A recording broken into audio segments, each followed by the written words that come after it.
네, 조국혁신당 정춘생 의원입니다. 저도 여론 조작에 대한 얘기를 하겠습니다. 하지만 대상은 다른 것 같습니다. 요즘 대한민국의 모든 뉴스가 김건희, 명태균으로 도배되고 있습니다. 지난 9월 5일 김건희 여사의 2022년 6월 재보궐선거 및 2024년 총선 당시 명태균 씨를 통해 국민의힘 공천에 개입했다는 의혹이 제기된 이후 우리 사회가 대통령 부부의 공천 개입 의혹과 명태균 씨의 국정농단 이슈에 빠져 있습니다. 명태균 씨의 녹취록과 강혜경 씨의 증언에 잇따라 보도되면서 이러한 의혹들이 일파만파로 확산되고 있습니다. 첫 번째 의혹을 보시겠습니다. 영상 틀어주세요.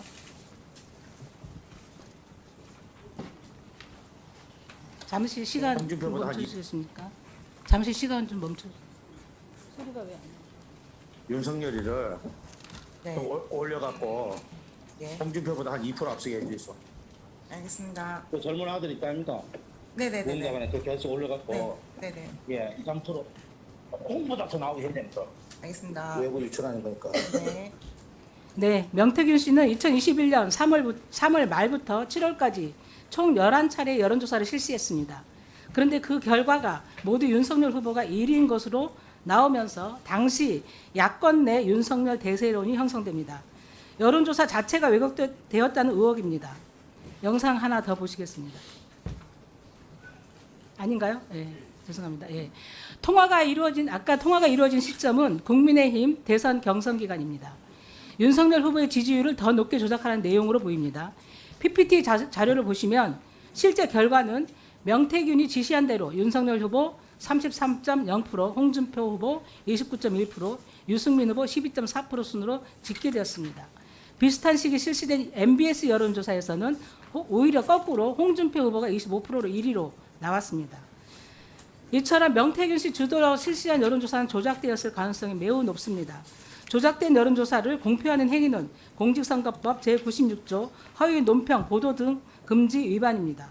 5년 이하의 징역 또는 300만 원 이상 2천만 원 이하의 벌금형에 처해질 수 있습니다. 두 번째 영상 보시겠습니다. 네. 내가 대통령 전화가 안 와. 내가 가만치고는 아니잖아. 사모하고 네네. 전화해갖고 네. 대통령 난 김영철 했는데 왜 답해? 김영철이 끝났어. 고생하셨습니다. 아, 그러다 빨리 그 간판하고 네네네. 그 소문내면 안 돼요. 나중에 네네. 그거들 난리 날 겁니다. 네. 네, 명태균 씨는 2022년 5월 9일 대통령 부부로부터 김영선 전 의원의 공천을 받아왔다는 말을 합니다. 그리고 실제로 다음 날 창원 의창에 아무런 연고가 없는 김영선 전 의원의 공천이 확정 발표됩니다. 이에 대해 강혜경 씨는 지난 21일 국회 법제사법위원회에 출두하여 이렇게 증언합니다. 영상 보시죠. 그 3억 7천만 원 대신에 김영선의 공천을 받아왔다 이 말인가요? 네, 맞습니다. 네, 이 증언이 사실일 경우에 대통령의 명백한 공천 개입입니다. 공직선거법 57조의 6, 공무원 등의 당내 경선 운동 금지 조항을 위반한 사항입니다. 또한 형법 제129조 수뢰, 사전 수뢰에도 해당합니다. 액수가 1억을 넘기 때문에 특가법 제2조 뇌물죄의 가중처벌도 해당됩니다. 무기 또는 10년 이상의 징역형에 처할 수도 있는 중대 범죄입니다. PPT 한번 봐주십시오. 첫 번째, 명태균 씨는 강혜경 씨에게 여론조사를 조작할 것을 지시하고 이를 공표합니다. 공직선거법 위반입니다. 둘째, 명태균 씨는 총 81회에 달하는 여론조사에 들어간 비용 3억 7천만 원에 대한 예산 내역을 들고 윤석열 당선인 부부를 찾아갑니다. 아시는 바와 같이 이 여론조사 비용은 선관위에 제출하는 국민의힘 대선 회계에도 보고되지 않았습니다. 즉 윤석열, 김건희 부부의 개인 채무인 것입니다. 그러나 윤석열 당선인 부부는 비용을 지불하는 대신 김영선 전 의원을 창원 의창 보궐선거에 공천해 줍니다. 공천을 주는 대가로 개인 채무를 확정적으로 면제받았다면 뇌물을 받은 것으로 인정할 수 있습니다. 공직선거법, 정치자금법, 특가법 등을 모두 위반한 사안입니다. 특히 저는 이 모든 의혹 중에서도 뇌물수수죄가 핵심 사안이라고 저는 생각합니다. 경찰청장님께 질의하겠습니다. 본 의원이 제기한 내용에 대해서 어떻게 생각하십니까? 이 건은 그 검찰하고 공수처에 고발이 돼가지고 수사를 하고 있는 걸로 알고 있습니다. 수사한다는 말은 있지만 제대로 수사하고 있는지는 우리 국민들이 믿을 수가 없습니다. 현재는 강혜경 씨만 창원지검에 출두해서 한번 그 조사를 받고 있는 걸로 알고 있고요. 김건희 여사 관련된 부분은 전혀 수사가 안 되고 있는 걸로 알고 있습니다. 경찰청장님, 이거 인지를 했으면 뇌물죄에 대해서 아까 본 의원이 제기한 뇌물죄에 대해서 인지 수사하셔야 되는 거 아닙니까?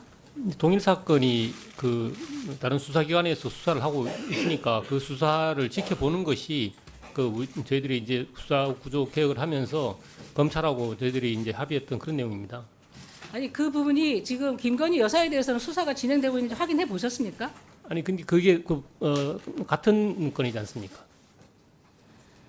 저는 경찰청에 저는 적극적인 인지 수사를 해야 된다는 것을 당부드리고 싶습니다.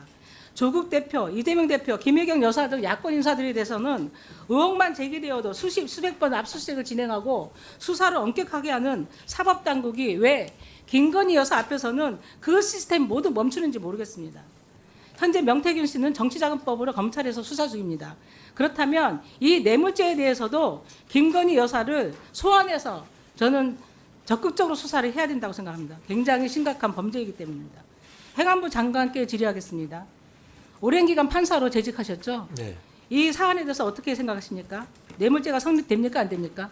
뭐 지금 제가 자세한 내용을 모르기 때문에 자세한 내용은 제가 말씀드렸지 않습니까? 그것만 만약 가지고 사람을 판단할 바꿔서 수는 제가 없고요. 네. 똑같은 행위를 했다면 저를 수사할 겁니까? 안 할 겁니까? 제가 뇌물죄가 성립됩니까? 안 됩니까?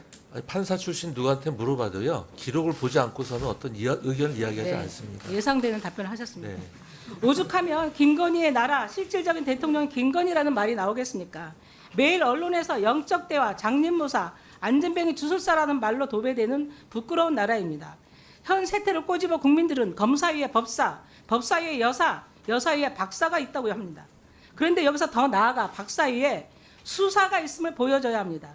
김건희 여사 앞에서는 모든 사법 시스템이 멈춥니다.